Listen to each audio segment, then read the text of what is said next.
জয় রাধা মাধব কুঞ্জ বিহারী, জয় গোপীজন বল্লভ গিরিবরধারী, যশোদানন্দন ব্রজ জনরঞ্জন যমুনা তীর বনচারী, জয় রাধা মাধব কুঞ্জ বিহারী। হরে কৃষ্ণ কৃষ্ণ কৃষ্ণ হরে হরে, হরে রাম রাম রাম হরে হরে।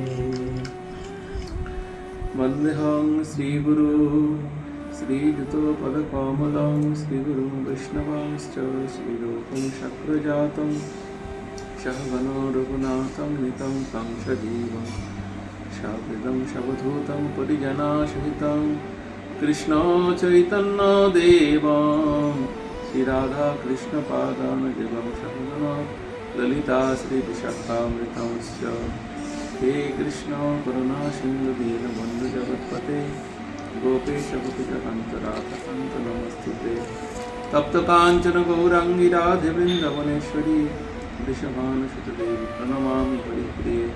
पञ्चतत्त्वमकं कृष्ण भक्तरूपस्वरूपकं भक्तावतारं भक्तक्षं नमामि भक्तशक्तिकम्।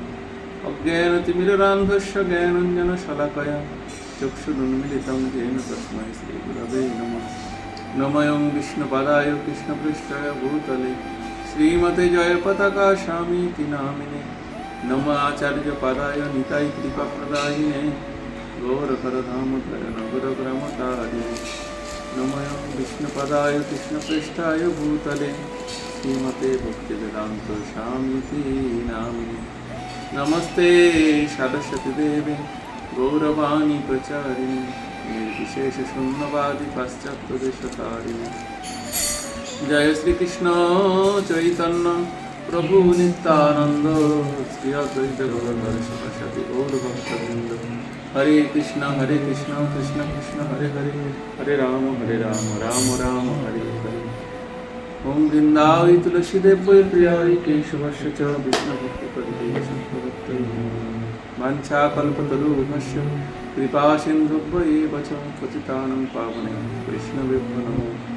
ओम नमो भगवते वासुदेवाय, ओम नमो भगवते वासुदेवाय, ओम नमो भगवते वासुदेवाय। नारायणं नमस्कृतं नरं चैव नरोत्तमं देवीं सरस्वतीं व्यासं ततो जयमुदीरये। हरे कृष्ण। आज पवित्र दामोदर मासेर एकटी पवित्र सन्ध्या। এই দামোদর মাসে শ্রী ভগবানের অহেতুকি কৃপা লাভ করবার একটি মাস। ভগবান যখন অকরুণ করুণ হয় তার একটি বিশেষ সময় হলো এই দামোদর মাস। যদি কেউ এই দামোদর মাসে ভগবানের বিশেষ রূপে অর্চনা, জপ, পূজা এবং বৈষ্ণব সেবা করতে পারেন, ভগবানের বিশেষ কৃপার পাত্র হন। তাই আসুন আমরা এই পবিত্র দামোদর মাসে ভগবানের লীলা প্রসঙ্গেও কিছু কিছু কাহিনী আমরা ধারাবাহিকভাবে শ্রবণ করি। তা আজ এই দামোদর মাসের পবিত্র সন্ধ্যায় আমরা শ্রবণ করছি শ্রী ভগবান এবং ভগবানের তদ্ভক্তদের কিছু কিছু লীলা কাহিনী। শ্রী কৃষ্ণ চৈতন্য মহাপ্রভু তিনি রাধাকৃষ্ণ থেকে অভিন্ন এবং এই লীলাবিলাসে তিনি যে অপ্রাকৃত প্রেম দান করেছেন তা অন্যান্য অবতারে তিনি তা দান করেননি। তাই বলা হয়েছে যে রামাদি অবতারে ক্রোধে নানা অস্ত্র ধরে অসুরেরে করিল সংঘাত, এবে অস্ত্র না ধরিল প্রাণে কারো না মারিল চিত্তশুদ্ধি করিল সভা। অতএব শ্রীমান মহাপ্রভু তিনি এই অবতারে আর অস্ত্রশস্ত্রের দ্বারায় কারণ নিধন করলেন না, কেবলমাত্র তাদের মস্তিষ্ক পরিবর্তন করলেন। প্রেমদানে জগজনকে পরিপূর্ণ করে তুললেন। তাই শ্রী গৌরাঙ্গ মহাপ্রভু তিনি যখন তার শৈশবে অবস্থান করছেন, সেই সময় একজন জনৈক ব্রাহ্মণ তার বাড়িতে আসেন এবং সেই সময় জগন্নাথ মিশ্র তিনি সমাদর করে সেই ব্রাহ্মণকে তার বাড়িতে নিয়ে আসেন এবং বলেন, হে ব্রাহ্মণ, আজকে আপনি আমার বাড়িতে অতিথি হন। সেই মাধুকরী করা ব্রাহ্মণ সেদিন জগন্নাথ মিশ্রের গৃহে আতিথ্যতা গ্রহণ করলেন। তার কাছে ছিল একটি শালগ্রাম শিলা। তিনি নিত্য সপাকে রান্না করেন, নিজ হস্তে রান্না করে শালগ্রামকে নিবেদন করে তা তিনি গ্রহণ করেন। তা সে অন্যথা হলো না। জগন্নাথ মিশ্র রান্নার সব ব্যবস্থা করে দিলেন ব্রাহ্মণকে, হে ব্রাহ্মণ, আজ আমার গৃহে আপনার অতিথি সৎকার হোক। ব্রাহ্মণ রান্না করছেন এবং মনে মনে তার শ্রী নারায়ণ ঠাকুরকে তিনি স্মরণ করছেন, হে ঠাকুর, আর একটু অপেক্ষা করো, এখনই রান্না সম্পূর্ণ হলে রসই নামলেই আমি তোমায় ভোগ নিবেদন করব। রসই যথাসময়ে নেমে গেল। অন্ন বেড়ে ধ্যানে নারায়ণকে চোখ বন্ধ করে আহ্বান করছেন ব্রাহ্মণ।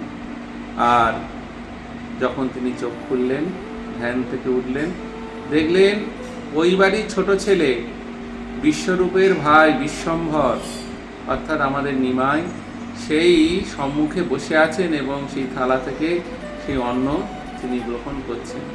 ব্রাহ্মণ তো হায় হায় করে উঠলেন, এ কি সর্বনাশ, আমার অন্নের থালা উচ্ছিষ্ট করে দিল ভগবানের, আর আজকে আমাকে অনাহারেই থাকতে হবে, কারণ আর কখন রসই হবে, আর কখনই বা রান্না হবে। কিন্তু জগন্নাথ মিশ্র সন্তানের এই দৌরাত্ম্য দর্শন করে তড়িঘড়ি নিমাইকে সেই স্থান থেকে সরিয়ে নিলেন এবং কাকুতি মিনতি করে ব্রাহ্মণকে আবার রাজি করালেন তিনি যেন দ্বিতীয়বার রন্ধন করেন।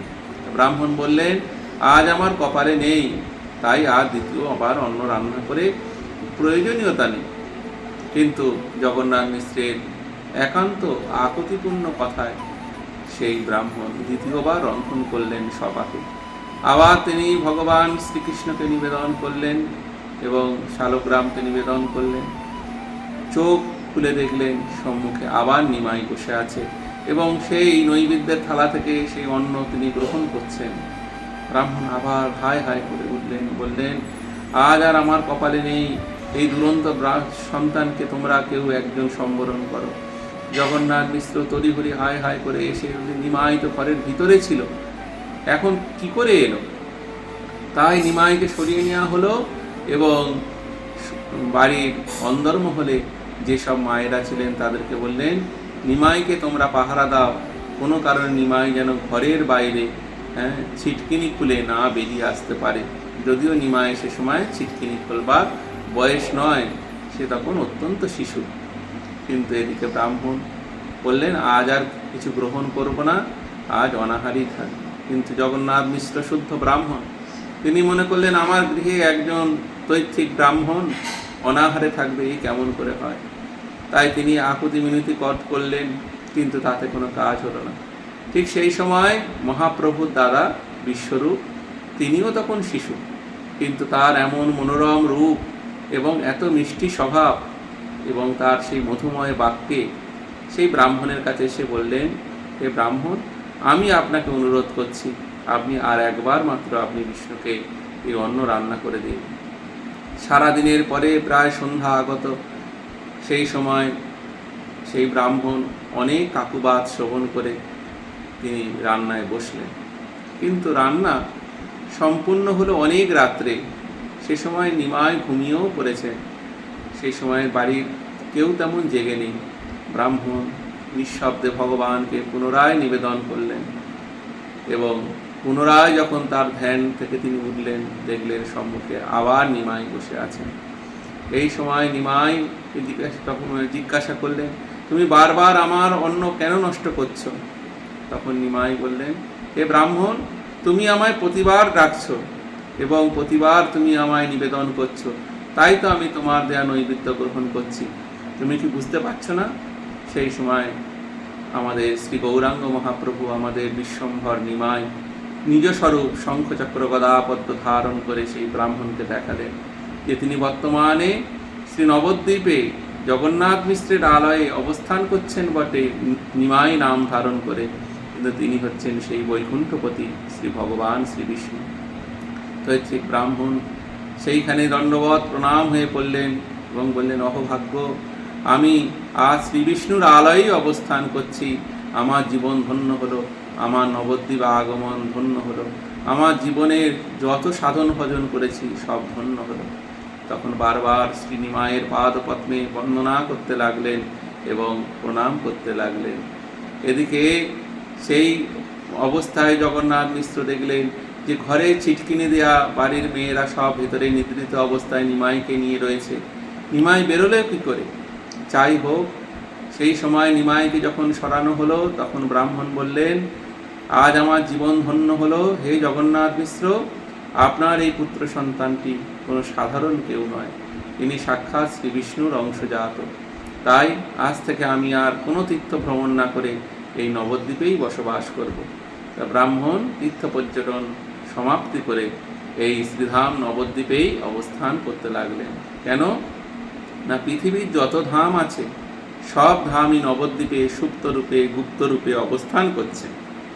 নবদ্বীপ সমগ্রাম ত্রিভুবনে নাই, যেথায় অবতীর্ণ হইলেন চৈতন্য গোসাই। তাই পরমেশ্বর ভগবান শ্রী গৌরাঙ্গ রূপে যে ধামে অবস্থান করছেন, যে ভূমিতে অবস্থান করছেন, তা হল শ্রীধাম নবদ্বীপ। আমরা আজ শ্রীধাম নবদ্বীপকে বন্দনা করি, সেই তৈত্রিক ব্রাহ্মণের চরণ বন্দনা করি এবং শ্রী গৌরাঙ্গ মহাপ্রভু সেই জন্মস্থান যোগপীঠকে স্মরণ করি এবং আমরা সেই শিশু নিমাইয়ের পাদপদ্মে বারংবার নমস্কার জানাই। আজ আমরা তৈত্রিক ব্রাহ্মণের শ্রী নিমাই রূপী বিষ্ণু কৃপা লাভের কাহিনী শ্রবণ করলাম। আগামী দিন আরেকটি কৃষ্ণ কথা বা গৌর কথা নিয়ে আমরা আলোচনা করব। আজকে এই পর্যন্তই। হরে কৃষ্ণ। সকলে ভালো থাকবেন। জয় রাধা গিরিধারী।